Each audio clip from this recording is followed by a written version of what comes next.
In 1965, London was a city rising from the ashes of war, pulsing with nightlife, and seething with secrets. Beneath the vibrant clubs of the East and South Ends, a different kind of war was brewing. Not in Parliament or factories, but in the back rooms of pubs where power was won with fists and fear. Places like Mr. Smith's Club in Catford and the Blind Beggar in Whitechapel were battlegrounds for gambling rackets and protection schemes. Publicans paid pensions to keep their businesses safe, and gaming machines poured cash into the hands of those who ruled the night. The law often looked the other way. Men like Commander Ken Drury of the Flying Squad took their cut, tied to criminals like Jimmy Humphreys, a pornographer who sent postcards saying, "Wish you were here," to keep the coppers close. In this world, loyalty was currency, and betrayal came at a brutal price. One collector, caught pocketing protection money meant for his bosses, was nailed to a warehouse floor near Tower Bridge for 2 days. Gang members, like driver Harry Beard, took turns humiliating him, a warning to others who dared to cross the line. In the East End, Reggie and Ronnie Kray held court. Nightclub owners by day, gangsters by night, they built an empire on charm and terror, their names a whisper of power and dread. Across the river, Charlie and Eddie Richardson ruled South London with a different kind of fear. Known as the Torture Gang, they dealt in pain, teeth pulled with pliers by Mad Frankie Fraser, toes clipped with bolt cutters or worse. George Cornell, a drug dealer who jumped ship from the Krays, added fire to their ranks. When the law closed in, the Richardsons vanished to bolt holes like the White Horse pub in Norfolk, built with cash laundered from their crimes. But no hideout could douse the sparks between them and the Krays. The Krays and Richardsons had history, forged in the cells of Shepton Mallet Prison. By 1965, their rivalry was a powder keg. One insult, one shot, would set it ablaze and London would burn. In the smoky heart of 1960s London, two gangs ruled the underworld, their names synonymous with power and fear.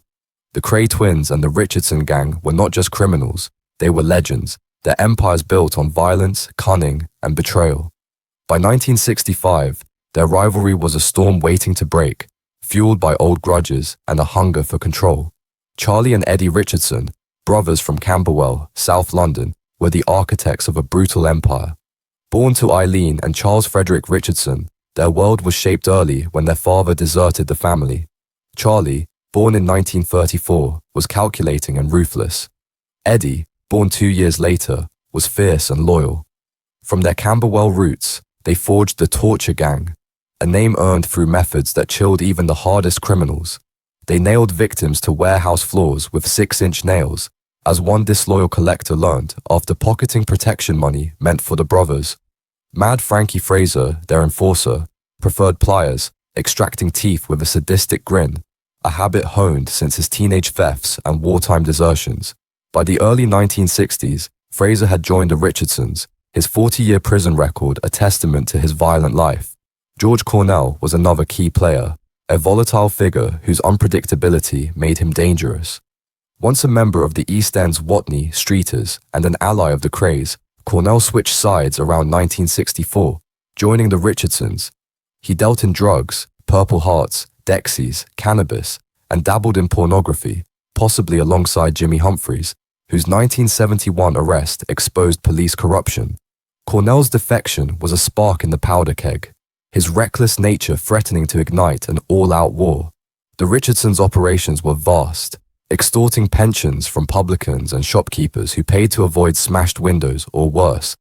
Their reach extended beyond London, with a bolt hole at the White Horse pub in Upton, Norfolk, where they hid when the law closed in. Built with laundered cash from their rackets, the pub's walls held photos of the gang, a quiet boast of their power. From Camberwell to Norfolk, the Richardsons ruled through fear. Their gang, men like Jimmy Moody, Derek Peterman, and Roy Hall, enforcing their will with fists, guns, and electric generators for torture. Across the Thames, in the East End, Reggie and Ronnie Kray built a different kind of empire. Born in 1933, the twins were both mirror and shadow of each other. Reggie was charming, a nightclub owner whose smile masked his ruthlessness. Ronnie was volatile, his mental instability a ticking bomb. Together, they ran an empire of clubs, protection rackets, and celebrity connections. Their names splashed in tabloids as much as police reports, their public persona as minor celebrities, rubbing shoulders with boxers and singers, hid a darker truth. The Krays were gangsters who ruled through fear as much as charm. Ronnie's grudge against George Cornell ran deep. The two had met years earlier in Shepton Mallet Prison, alongside Charlie Richardson, a chance encounter that sowed the seeds of rivalry. By 1965, Cornell's defection to the Richardsons and his drug-fueled taunts had made him Ronnie's obsession. The Krays' empire thrived on control, over clubs, rackets, and men like Richard Hart, a loyal associate whose fate would soon tip the scales. The tension between the Krays and Richardsons had been simmering for years, fueled by minor clashes over territory and protection money. Both gangs wanted London's underworld, and neither would yield. Publicans paid one or the other, sometimes both, to avoid trouble. Gaming machines, a cash cow for both, sparked disputes over who controlled which clubs. These skirmishes were small but sharp, like knives drawn in the dark, each one tightening the noose around their truce. The breaking point came in December 1965 at a Christmas party in the Astor Club. George Cornell, drunk and reckless, spotted Ronnie Kray across the room. With a sneer, he called Ronnie a fat poof, a deliberate jab at his pride. The insult sparked a brawl, fists flying as tables overturned and patrons scattered. The fight was brief but bitter, a warning of the violence to come. From that night, the Krays and Richardsons were no longer just rivals, they were enemies, their feud a fire that would soon consume them all. By early 1966, the Kray Twins and the Richardson Gang were locked in a tense struggle for London's underworld, their rivalry a tinderbox of greed and pride. On the night of March 7th or 8th, 1966, that tinderbox ignited at Mr. Smith's club in Catford, a South London hotspot where the lines between friend and foe blurred until blood was spilled. The club, owned by Manchester businessmen Dougie Flood and Bill Benny, was a prize in the turf war, its gaming machines a cash cow for whoever controlled them. Flood and Benny had struck a deal with the Richardsons, hiring Eddie Richardson and Frankie Fraser to protect the club in exchange for a share of the profits, a bargain that drew the attention of rival gangs and the Krays' loyal men. That night, Mr. Smith's was alive with the hum of the underworld. Eddie Richardson, stocky and commanding, shared drinks with his enforcer, Mad Frankie Fraser, whose pliers and dark humour were the stuff of nightmares. Alongside them were members of a rival South London gang led by Billy Hayward, including Peter Hennessy, a brash figure unafraid to challenge the Richardsons' dominance. Also present was Richard Hart, a trusted associate of the Kray Twins, his presence a quiet reminder of the East End's reach into South London. For a time, the groups drank and laughed together, their rivalries buried beneath pints and small talk. As one guest later recalled, drinking and chatting quite happily, but peace was fragile. Around midnight, the air turned sour. Eddie Richardson, sensing a challenge to his authority, told Hennessy and his crew to drink up and leave. Hennessy, defiant, fired back, calling Eddie a half-baked fucking ponce and boasting he could take you any fucking time you like. The insult was a match to gasoline. Fists flew as tables overturned, the club erupting into a brawl of swinging punches and shattering glass. In the chaos, gunshots cracked through the din, and Richard Hart, the Krays man, fell dead near the club's stairs, a bullet in his body. Whether the shot was intentional or a stray round in the madness, no one could say for certain. Some pointed to Frankie Fraser, accusing him of kicking Hart's body in a frenzy, though he denied it fiercely, his protest lost in the night's haze. The violence didn't end there. Billy Gardner, one of Hayward's men, pulled a .38 pistol and shot Fraser through the thigh, sending him to the floor. Hennessy, caught in the melee, took a bayonet to the scalp, blood streaming down his face. As the club emptied, patrons fleeing into the Catford night, the aftermath was a scene of carnage. One witness later calling it like Dodge City. Eddie Richardson and Frankie Fraser, battered but defiant, ended up in Lewisham Hospital, stonewalling police questions about the brawl.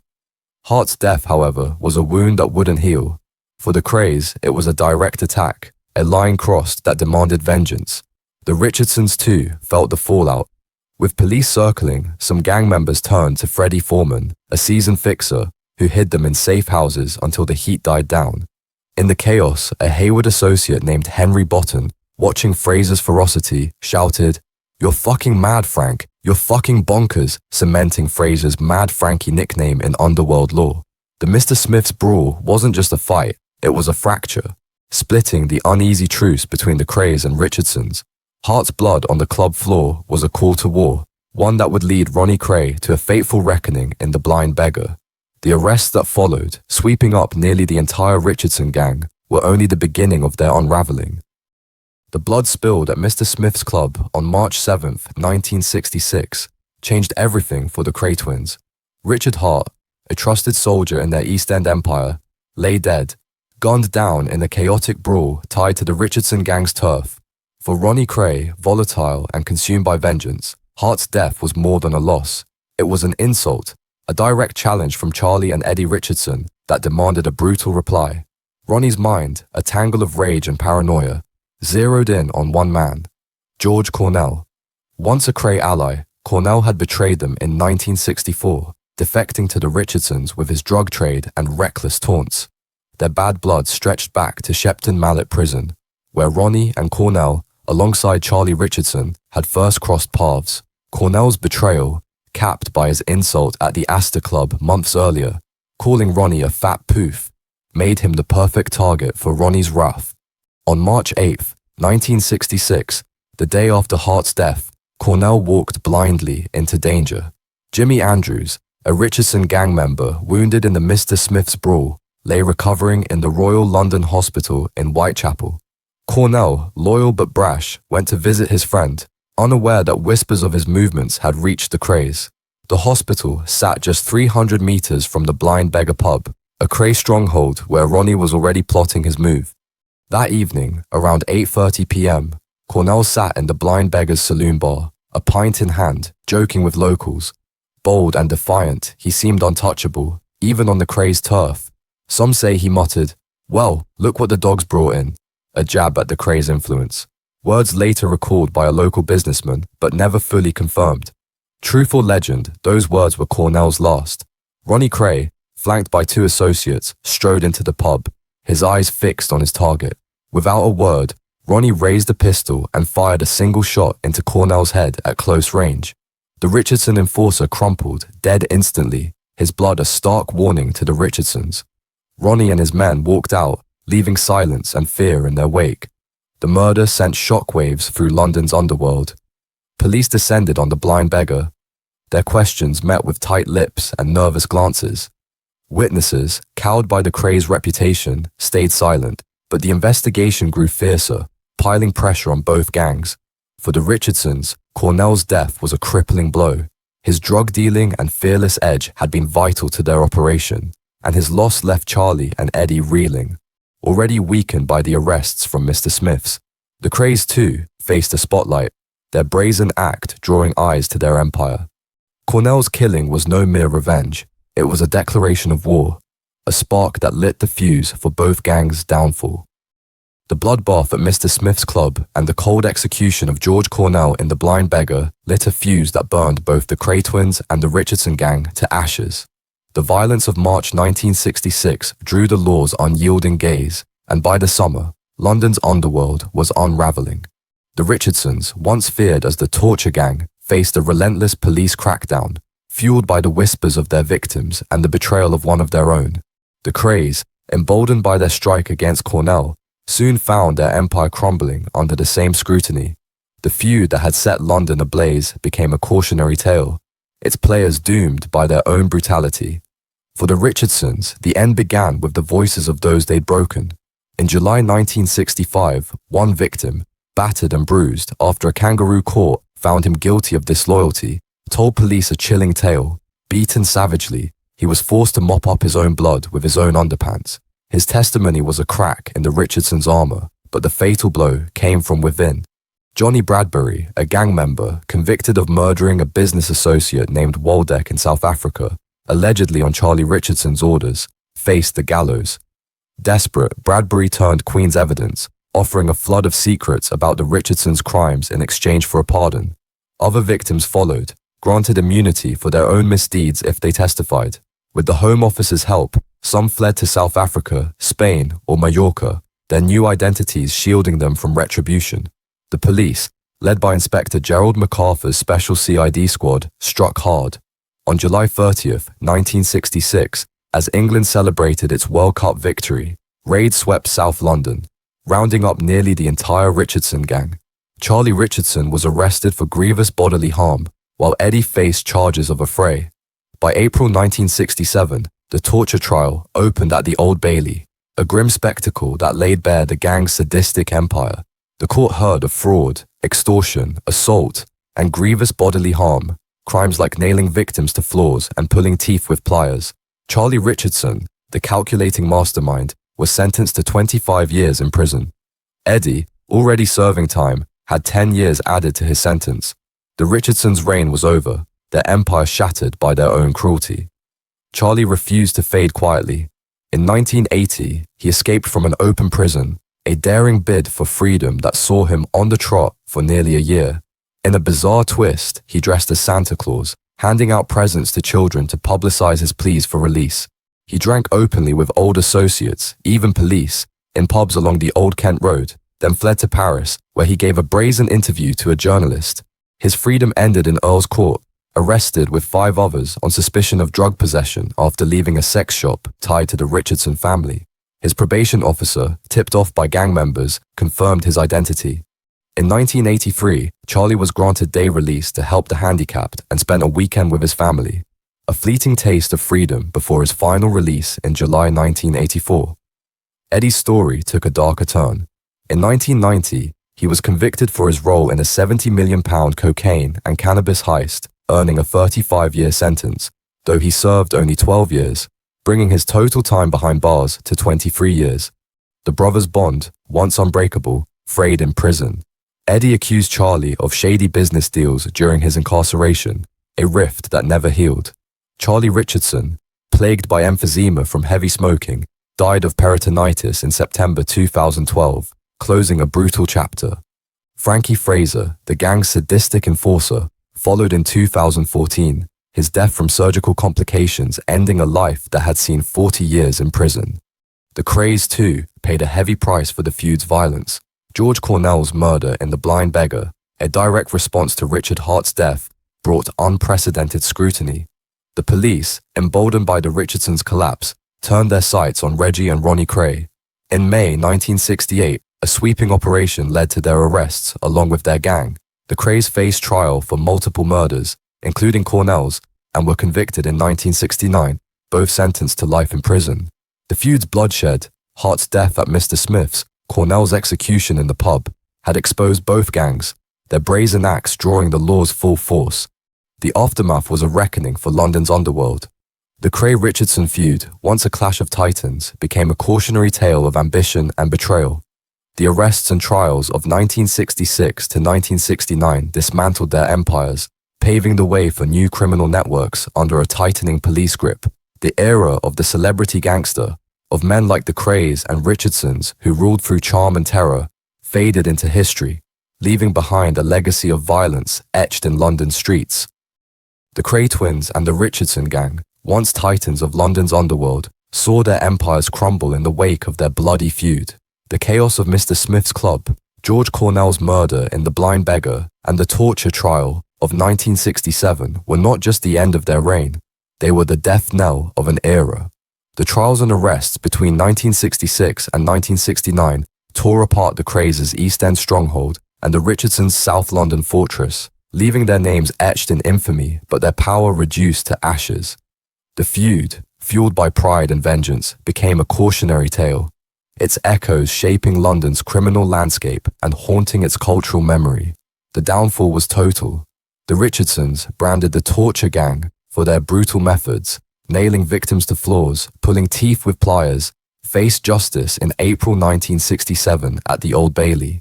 Charlie Richardson's 25-year sentence and Eddie's additional 10 years for fraud, extortion, and grievous bodily harm shattered their operation. Victims' testimonies, like that of a man beaten and forced to mop his own blood, and Johnny Bradbury's betrayal as Queen's evidence, sealed their fate. The Krays, undone by the scrutiny sparked by Cornell's 1966 murder and Richard Hart's death, were arrested in 1968 and sentenced to life in 1969 for murders, including Cornell's. The violence of the feud, Hart's death in a Catford brawl, Cornell's execution in a Whitechapel pub, had exposed both gangs, inviting a police crackdown that left no corner of their empires untouched. With the Krays and Richardsons gone, London's underworld shifted. The arrests and trials of 1966 to 1969 cleared the way for new criminal networks, less flamboyant but more elusive, thriving under stricter law enforcement.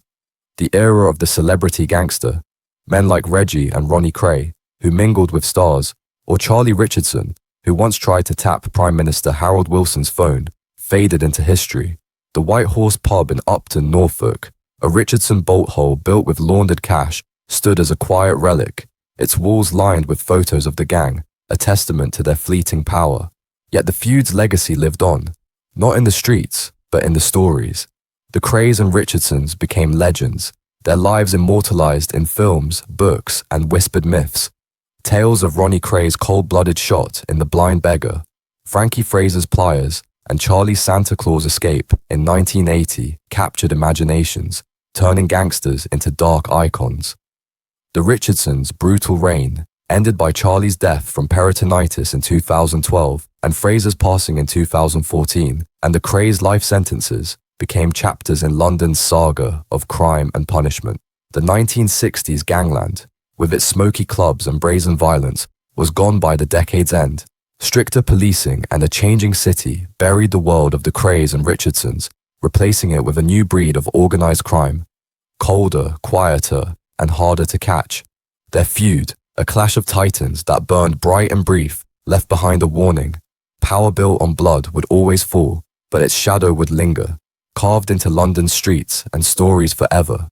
Thank you for watching. This is Crime Pulse, and if you're new here, hit subscribe and join our growing community digging into the UK's most dangerous criminal underworlds. Like, share, and turn on notifications so you never miss a case.